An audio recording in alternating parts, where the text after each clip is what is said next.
আলাইকুম। Homeopathic repertory আলোচনা আপনাদেরকে স্বাগত জানাই। আমি ডাক্তার মোহাম্মদ রেজাউল করিম।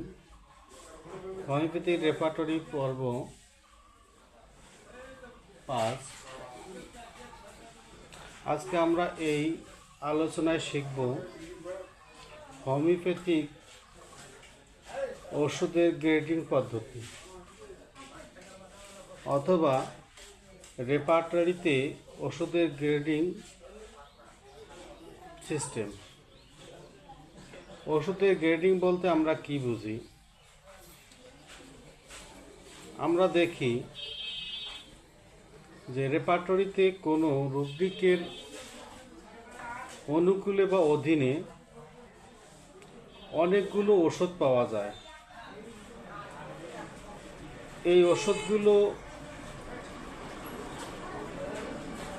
সব ওষুধের সমান গুরুত্বে নয়, লক্ষণের সাথে মিলের গুরুত্ব অনুযায়ী ওষুধকে বিভিন্ন স্তরে বা গ্রেডে ভাগ করা হয়।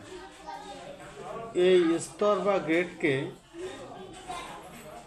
বা গুরুত্বের পার্থক্যকেই গ্রেডিং বলা হয়।